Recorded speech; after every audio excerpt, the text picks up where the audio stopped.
அஸ்ஸலாமு அலைக்கும் வரஹ்மத்துல்லாஹி வபரகாத்துஹு. ஹாஃப்ஸா நம்மளை பற்றி அது இதுன்னு சொன்னாங்க. அப்படிலாம் கிடையாது. ஏதோ அல்லாஹ்வுடைய ஃபضலில் 2-3 வார்த்தை ஏதோ தெரியும்.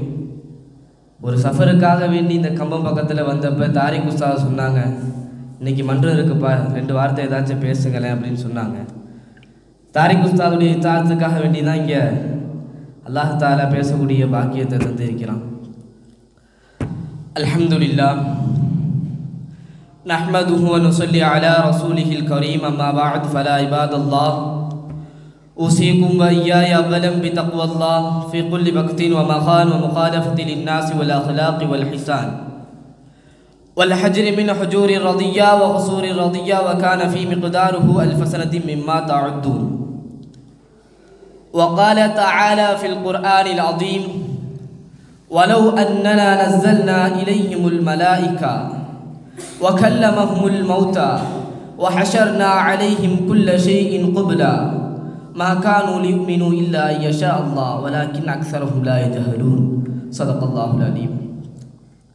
நம்முடைய பெருமானார் நபிகள் ஸல்லல்லாஹு அலைஹி வஸல்லம் எவ்வளவு பெரிய தியாகத்தை பற்றி நாம் கேட்டிருப்போம்.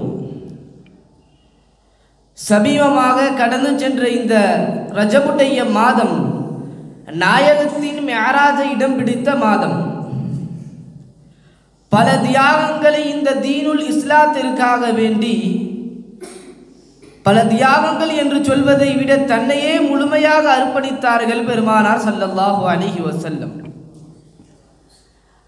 ஆனால் அவருடைய வாழ்க்கையில் எத்துணை அசிங்கங்களை, அவமானங்களை எதிர்கொண்டிருப்பார்கள் என்றால் அல்லாஹ் தஆலா குர்ஆனிலே சொல்கிறான். மக்கத்து காஃபிர்கள் எல்லாம் பெருமானார் ஸல்லல்லாஹு அலைஹி வஸல்லம் அவர்கள் தீன், அவர்களது தீனுடைய தாவத்தை செய்து கொண்டிருக்கும் பொழுது, நபியே நீங்கள் இந்த தீனுடைய தாவத்தை செய்கிறீங்க, ஆனால் மலக்குமார்களை மட்டும் எங்கள் கண்ணில் காமிச்சிங்கன்னா நாங்கள் உடனே இந்த தீனை ஏற்றுக்குவோம் அல்லவா? அல்லாஹ்ட்ட பேசி கொஞ்சம் மலக்குமார்களை மட்டும் என் கண்ணில் காமிங்கள அப்படின்னு யாரு சொல்லுவாருங்க? ஐயாமுல் ஜாஹிலியா என்ற மடமைத்தனத்தில் ஆக உச்சக்கட்டத்தில் இருந்த காஃபிர்கள் சொல்லுவார்கள். பெருமானார் ஸல்லல்லாஹு அலைஹி வஸல்லம் எதுவும் பதில் சொல்ல மாட்டாங்க. அப்புறம் கொஞ்ச நாள் கழிச்சு கேட்பாங்களா, நபியே நீங்கள் எங்களுக்கு தாவத்து செய்கிறீங்க, நாங்கள் இஸ்லாத்தை ஏற்றுக்குவோம், ஆனால் எத்தனையோ மக்கள் எங்களுக்கும் முன்னால் உள்ளவங்க கபூரில் இருக்கிறாங்கல்ல, அவங்களுக்கு இஸ்லாம் என்ற பாக்கியமே கிடைக்கலையே, அப்போ அவங்களுக்கு நீங்கள் எப்படி தாவத்து செய்வீங்க? அதனால் நீங்கள் கபூராளிகள்கிட்ட போய் பேசுங்களேன், கபூராளிகள்கிட்ட போய் தாவத்து செய்யுங்களேன் அப்படின்னு சொல்லுவார்களாம் மக்கத்து காஃபிர்கள். அது மட்டுமல்லாமல், நபியே நீங்கள் அல்லாஹ்னு சொல்கிறீங்க, அல்லாஹ்வுடைய ரசூல் நீங்கன்னு சொல்கிறீங்க, வானம் 7 வானம் இருக்குங்கிறீங்க, பூமி இருக்கிறீங்க, தீனுல் இஸ்லாம் இருக்குதுங்கிறீங்க, எல்லாத்தையும் நாங்கள் நம்புகிறோம், நாங்கள் கேட்குறதெல்லாம் நீங்கள் கண்ணில் காமிப்பீங்களா? அல்லாஹ் தஆலா சொன்னா, வலவ் அன்னனா நஸ்ஸல்னா அலைஹிமுல் மலாயிகா, அவங்களுக்கு முன்னால மலக்குமார்களை கொண்டு வந்து நிறுத்தி இருந்தாலும் சரி, வகல்லமஹுமுல் மௌத்தா, யார் யாரெல்லாம் மரணித்து கபருக்கு போயிட்டாங்களோ அவங்கள்ட்ட நபியை பேச வச்சாலும் சரி, வஹஷர்னா அலைஹிம் குல்ல ஷைஇன் குபுலா, அவங்க கேட்குற எல்லாத்தையும் அவங்க கண்ணு முன்னால் காட்டினாலும் சரி, மா கானு லியுமினு இல்லா ஐயஷா அல்லாஹ், யாருக்கு அல்லாஹ் நாடி இருக்கிறானோ அவங்களை தவிர யாருமே முஃமினாக ஆக மாட்டாங்க. ஏன் தெரியுமா? வலாக்கின் அக்ஸரஹும் யஜ்ஹலூன், அவங்க எல்லாருமே, அவங்கள எல்லா அதிகமான நபர்கள் மடையர்களாக இருந்து கொண்டிருக்கிறார்கள். எப்பொழுது மடத்தன்மையை விட்டு அல்லாஹ் கொடுத்த அறிவித்தன்மையின் பக்கம் வருவார்களோ அப்போதுதான் அவர்கள் இந்த தீனுல் இஸ்லாத்தை முழுமையாக விளங்குவார்கள். இந்த ஆயத்திலிருந்து, இந்த சம்பவங்களிலிருந்து நாம் எடுத்துக்கொள்ள வேண்டிய படிப்பினை என்னவென்றால், இப்போ நம்மெல்லாம் மதரசாவுடைய லீவில் வீட்டுக்கு போகிறோம்.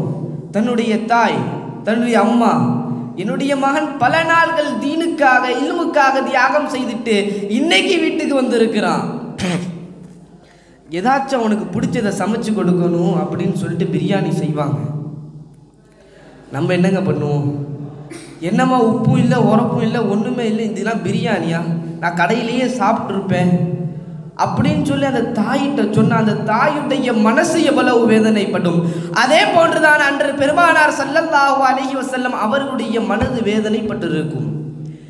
இதை இந்த ஆயத்துடைய விளக்கத்தை இமாம் சாதி ஷீராஸி ரஹ்மத்துல்லாஹி அலைஹி, மிகப்பெரும் ஃபாரிசி கவிஞர், தன்னுடைய கவி பாடல்களில் மிகப்பெரும் தத்துவங்களை சொல்லக்கூடியவர், குலிஸ்தான் புஸ்தான் என்ற பெரும் பெரும் ஃபாரிசி கிதாபை எழுதியவர் இமாம் சாதி ஷீராஸி ரஹ்மத்துல்லாஹி அலைஹி. அவங்க சொல்லுவாங்க, ரொம்ப சிம்பிளாக ரொம்ப எளிமையான முறையில் இந்த ஆயத்துக்கு விளக்கம் சொல்லுவாங்க. ஒரு அத்தாவும் ஒரு மகனும் இருந்தானா, ரெண்டு பேரும் ரொம்ப நாளாக குதிரை வாங்கணும்னு ஆசை. குதிரையை வாங்கி எப்படியாச்சும் அதில் சவாரி செஞ்சிடணும். பல நாட்கள் காசை சேர்த்து வச்சு குதிரை சந்தைக்கு போய் ஒரு நாள் குதிரையை வாங்கிட்டாங்க. குதிரை எதுக்குங்க வாங்கணும்? சவாரி செய்கிறதுக்கு தானே. குதிரை எதுக்கு வாங்கணும்? சவாரி செய்கிறதுக்கு தானே. குதிரையை வாங்கிட்டு அத்தா என்ன பண்ணுறாரு, மகனை முன்னாடி உட்கார வச்சுட்டு தானும் பின்னாடி ஏறி உட்காந்து போகிறாரு. ஒரு கூட்டம் பார்த்தாங்களா, இந்த பாரு அப்பானி பிராணி குதிரை, இந்த குடும்பம்லாம் உருப்படுமா? அப்பனும் ஏறி உட்காந்துருக்கான், பிள்ளையும் ஏறி உட்காந்துருக்கான், அந்த குதிரை என்னத்துக்கு ஆகுறது? இந்த குடும்பம்லாம் உருப்படும் அப்படின்னு விமர்சனம் செய்தார்கள். உடனே அந்த அத்தாவுக்கு ஒரு மனசு வலி, இப்படி சொல்கிறாங்களே அப்படின்னு மகனை கொஞ்ச நேரம் நீ இறங்கி நடந்து வாப்பா, நான் என்ன பண்ணுறேன் குதிரையில் வரேன் அப்படின்னு போகிறாரு.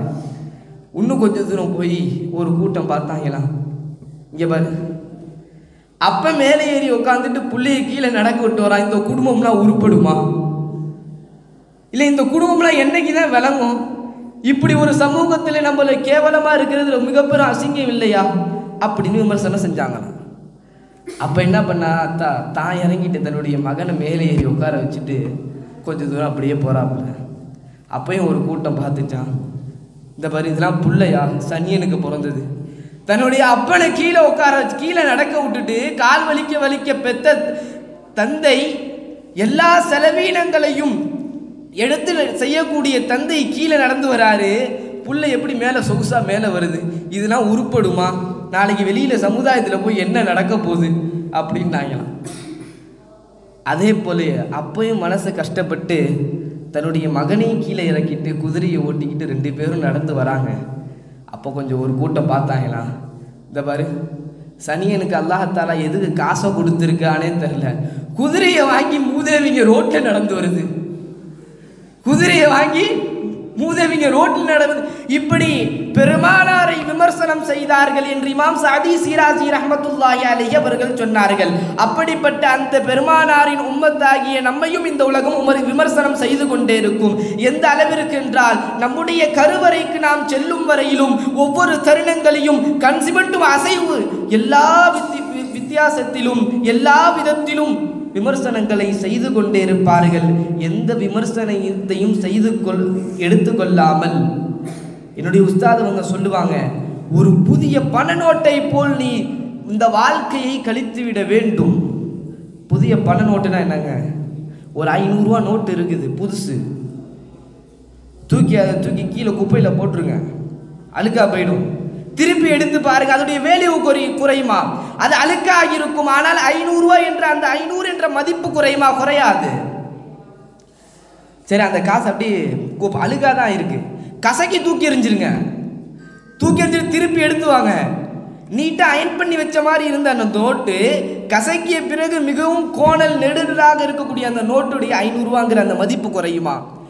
இந்த உலகத்தில் என்னதான் ஆனாலும் உன்னுடைய மதிப்பை நீ குறைத்து கொள்ளாமல் என்னுடைய வாழ்க்கையில் சென்று கொண்டே இருக்க வேண்டும் என்று என்னுடைய உஸ்தாத் எனக்கு நசீஹத் செய்தார்கள். அதை என்னுடைய நண்பர்களான உங்களுக்கு சொல்ல வேண்டும் என்ற ஆசையை அல்லாஹ் இந்த மன்றத்திலே எனக்கு தீர்த்து வைத்து விட்டான். என்னுடைய திரைக்கு உரையிடுகிறேன். வாஹிரு தஅவானா அல்ஹம்துலில்லாஹி ரப்பில் ஆலமீன். அஸ்ஸலாமு அலைக்கும் வரஹ்மத்துல்லாஹி வபரகாத்துஹு.